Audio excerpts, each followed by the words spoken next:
দেখুন, কথিত আছে বেনারসের সৌন্দর্য নিয়ে কোনো প্রশ্ন হবে না।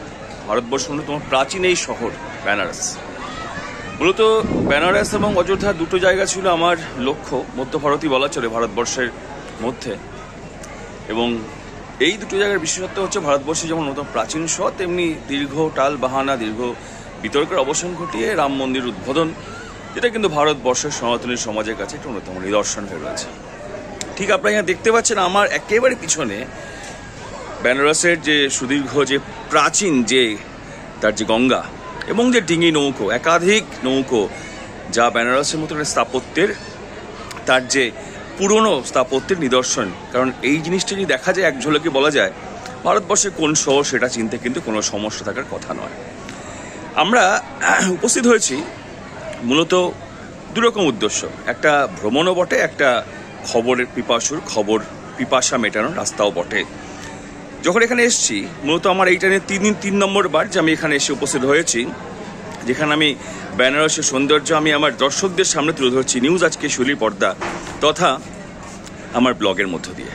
আপনারা দেখতে পাচ্ছেন এই যে ঠিক পিছন দিকটাতে একেবারে যেখানে আমার হোটেলের অবস্থানটা কিন্তু একেবারেই গঙ্গার কাছাকাছি, যেখান থেকে কিন্তু আপনার তার যে অবয়বটা, তার যে সৌন্দর্যটা সহজেই কিন্তু অনুধাবন করা যায়, যে কারণে 24 ঘন্টা সুতরাং যখনই দেখতে পাচ্ছি এই যে সুন্দর নজারাটা আমি দেখতে পাচ্ছি একদমই অনায়াসে।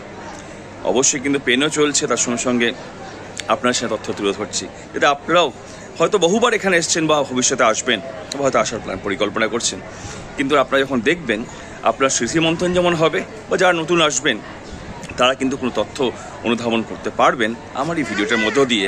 সুতরাং এখানকার বিষয়ত্ব হচ্ছে যে একদম ঠিক আমার এই যে পিছনের দিকটা দেখতে পাচ্ছেন সেটা কিন্তু সেই সুপ্রাচীন ঘাট, দশাশ্বমেধ ঘাট একদম ঠিক কাছে, যেখান থেকে আপনার আর কিছু কদম গেলে পরেই আপনার কিন্তু মণিকর্ণিকা ঘাট পড়বে, বা আমি যেখানটায় রয়েছি সেই ঘাটটা একেবারেই সোর সারাগা থেকে বুঝতেই পাচ্ছেন যে তার অবস্থানে কোথায়। সুতরাং আপনার সামনে আমার আরও কিছু ভিডিও তুলে ধরবো, যেটা বলতে পারেন যে এটা হয়তো প্রথমবার আপনার সামনে পেশ করছি, যার মধ্য দিয়ে আপনারা যেমন অনুধাবন করার চেষ্টা করবেন এবং স্মৃতিমন্থনও করতে পারবেন এবং নিউজ আজকে শৈলীর পর্দায় আপনার সামনে নতুন কিছু তথ্য আসছে এটার উপর বেস করে দেখতে পারবেন। দেখুন চারিদিকে একদম চড়া পড়ে গেছে, ঠিক বালির চড়া।